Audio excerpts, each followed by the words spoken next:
गरजू कामगारांना बांधकाम व गृहोपयोगी साहित्य वाटप। महाराष्ट्र व कामगार दिनानिमित्त शिवसेना व कामगार कल्याण विभाग यांचा उपक्रम, अनेक पदाधिकारी कार्यकर्त्यांचा समावेश। महाराष्ट्र कामगार दिनानिमित्त अकोला शिवसेना व कामगार कल्याण विभाग यांच्या वतीने कामगारांना बांधकाम व गृहोपयोगी साहित्याचं वाटप दिनांक 2 मे रोजी MIDC हत्ती पुतळ्याजवळ शिवर येथे संपन्न झाला। कार्यक्रमाचे आयोजन शिवसेना शाखा कुंभारी व जिल्हा परिषदेचे माजी शिक्षण सभापती चंद्रशेखर पांडे, विदर्भ प्रदेश असंघटित बांधकाम संघटना यांनी केले होते। कार्यक्रमाचे उद्घाटन शिवसेना उपनेते व माजी आमदार गोपीकिशन बाजोरिया यांच्या शुभ हस्ते करण्यात आले।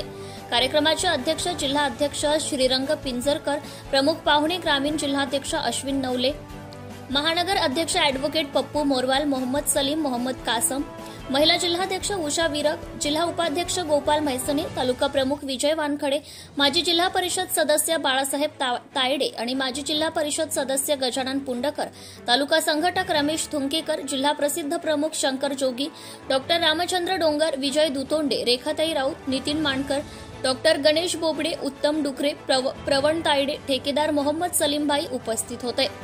यावेळी अध्यक्ष व प्रमुख पाहुण्यांच्या हस्ते कामगार लाभार्थ्यांना बांधकाम व गृहोपयोगी साहित्यांचं वाटप करण्यात आले।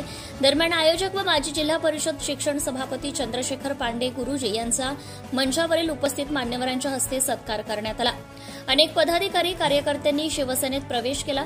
कार्यक्रम यशस्वीतेसाठी शेख मोहीम, उमेश अवसार, अमर इंगडे, शीलवंत वानखडे, शेख मोहसिन, मंगेश कुचर, ऋषिकेश शेटे, संगपाल शिरसाट यांनी केले आहे। अकोला जिल्हा विशेष प्रतिनिधी शंकर रामराव जोगी। Subscribe now and press the bell icon. Never miss an update.